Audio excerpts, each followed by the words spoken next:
Shalom teman-teman yang Tuhan, bertemu kembali dengan saya Kersaugo di channel ini. Di kesempatan ini saya akan mengajak kita menyaksikan video kesaksian dari seorang mu'alaf ya, sudah tua ya. Dia mengaku bahwa dia adalah mantan misionaris, bahkan dia pernah membawa orang Islam dulu masuk Kristen.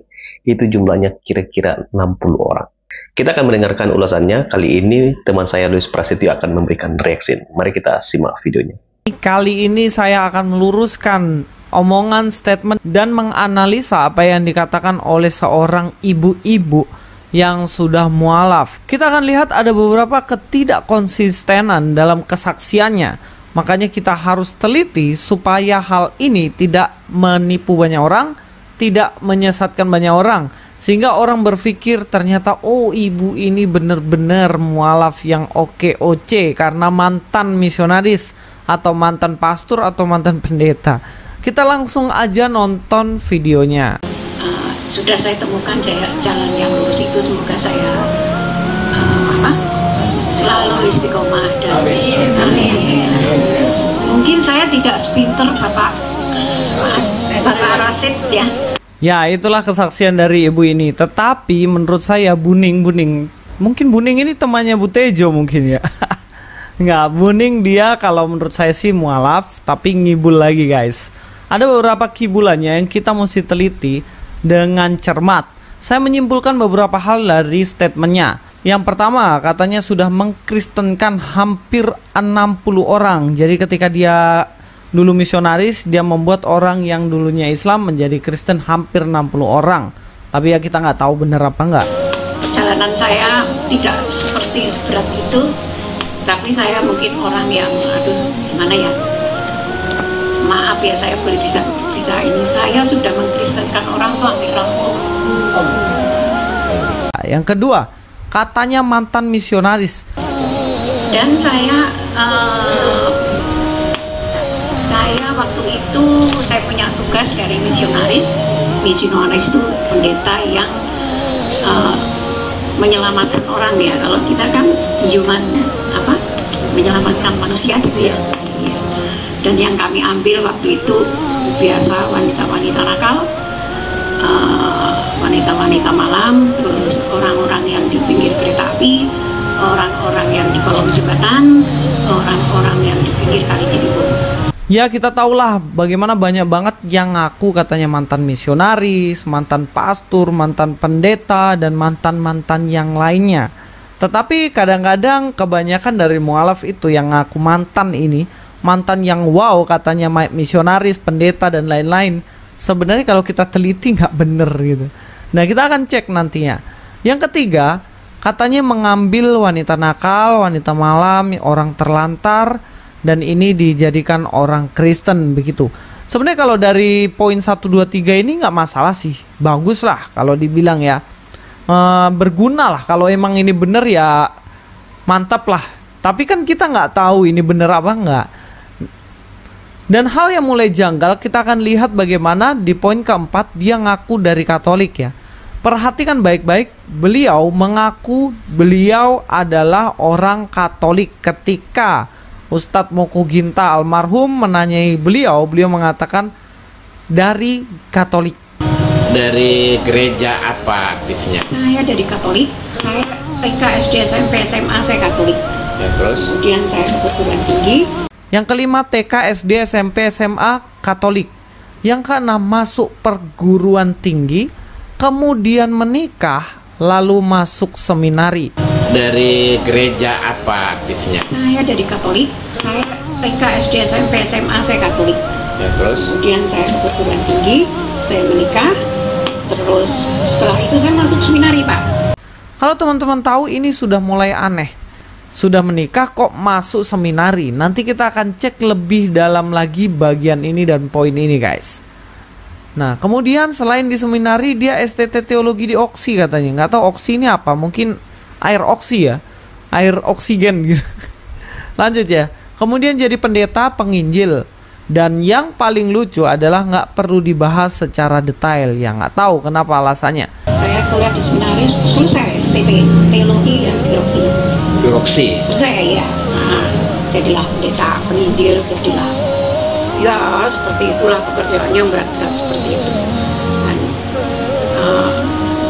ya nggak perlu dibahas terlalu detail. Dan sekarang saya sudah menemukan jalan yang lurus. Saya berbahagia sekali.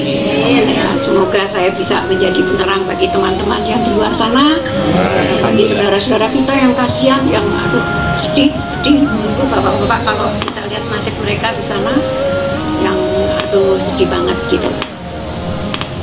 Ya mungkin sekian dan terima kasih. Jadi dari beberapa hal ini ada kejanggalan-kejanggalan yang kita mesti teliti guys, supaya kita tahu sebenarnya dia mantan misionaris atau ngaku-ngaku sebagai mantan misionaris. Yang pertama yang paling aneh adalah beliau mengatakan bahwa dirinya menikah tapi kok masuk seminari. Saya menikah, terus setelah itu saya masuk seminari, Pak. Ini pasti semua orang akan bertanya-tanya, terutama saudara kita Katolik, tahu betul bahwa orang yang sudah menikah nggak mungkin dia masuk seminari. Seminari berasal dari kata seminarium, dari bahasa Latin yang terbentuk dari kata dasar semen, artinya benih. Maka seminari berarti tempat penyemaian benih. Tempat untuk apa ini seminari? Tempat untuk mempersiapkan seorang pastor kalau di dalam Katolik, atau tempat untuk mempersiapkan pendeta kalau di dalam Kristen. Tapi berhubung beliau adalah Katolik, jadi tidak mungkin ketika masuk seminari beliau sudah menikah. Paham ya? Kalau masuk ke teologi yang artinya dari Kristen Protestan, maka boleh aja dia sudah menikah masuk. Teman-teman saya satu kelas waktu saya kuliah juga ada beberapa orang yang sudah menikah, dan itu nggak apa-apa. Tapi persoalannya ibu ini bilang bahwa dirinya adalah Katolik. Kalau Katolik tidak mungkin sama sekali beliau masuk ke seminari. Sebab yang masuk seminari haruslah orang yang masih lajang, mereka yang belum menikah, dan memang rencana untuk selibat, tidak mau menikah. Itulah kenapa saya mengatakan dalam Katolik, orang yang sudah menikah tidak bisa masuk ke seminari. Memang ada beberapa kasus tertentu yang mana istrinya udah meninggal, lalu dia terpanggil untuk jadi seorang pastor, dia masuk ke seminari untuk dibina menjadi seorang pastor. Tetapi tidak bisa jika pasangannya masih hidup untuk masuk ke seminari. Paham ya sampai sini ya guys? Selanjutnya yang aneh adalah dia Katolik tetapi kok jadi pendeta? Ini jadi pertanyaan. Saya ke perguruan tinggi, saya menikah, terus setelah itu saya masuk seminari, Pak. Saya kuliah di seminari, selesai STT, teologi ya, Biroksi. Selesai ya. Nah, jadilah pendeta, penginjil, jadilah. Tadi beliau mengatakan bahwa dirinya adalah Katolik, tetapi ketika masuk ke seminari dia mengatakan bahwa dirinya menjadi seorang pendeta, menjadi seorang misionaris. Ini aneh guys. Istilah pendeta digunakan untuk sebutan pemimpin agama Kristen Protestan, dan ini boleh. Ketika dia mengatakan dirinya adalah seorang Katolik, maka seharusnya dia mengatakan bahwa dirinya adalah seorang pastor. Biasanya digunakan untuk imam di lingkungan gereja Katolik Roma. Sementara di negara-negara berbahasa Inggris biasanya di lingkungan gereja Protestan. Tetapi kata ini biasanya dipakai untuk menunjuk kepada pemimpin imam di dalam gereja Katolik. Seharusnya dia bukan bilang pendeta, tetapi dia adalah seorang pastor. Tapi kita jadi bertanya lagi, lah kok bisa? Dia kan perempuan, kok bisa jadi pastor? Nah itulah yang jadi kejanggalan.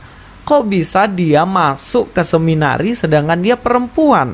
Harusnya dia menjadi seorang biarawati, bener kan? Itulah kenapa ada pertanyaan lagi, kok perempuan bisa jadi pastor? Akhirnya jadi tanda tanya guys.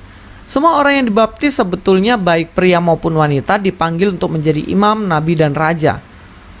Imam yang dimaksud di sini adalah imam bersama, bukan imam jabatan.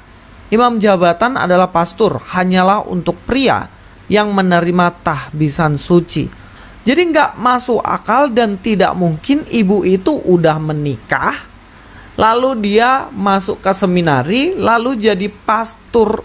Nah ini jelas nggak bener dan itu jelas salah. Kalau beliau mengatakan bahwa dirinya adalah biarawati, mantan biarawati yang jadi misionaris, oke. Tapi dia mengatakan bahwa dirinya adalah seorang pastor, pendeta yang jadi misionaris, dan ini jelas keliru. Dari beberapa hal ini, maka timbul pertanyaan yang penting. Benarkah beliau sudah mengkristenkan 60 orang lebih? Dan benarkah dia mantan misionaris? Kalau bagi saya, dari ceritanya, itu jelas janggal. Dan tidak benar kalau beliau adalah mantan misionaris yang sudah mengkristenkan hampir 60 orang. Oke guys, pesan saya berhati-hatilah dengan mereka yang mengaku mantan dengan cerita-cerita yang nggak masuk akal. Lebih baik cross check latar belakangnya apakah benar demikian. Besok selanjutnya saya akan membahas seseorang yang katanya ngakunya mengutus seorang masuk ke STT di mana saya dididik di sana di STTI 3, katanya dia mengutus ke sana.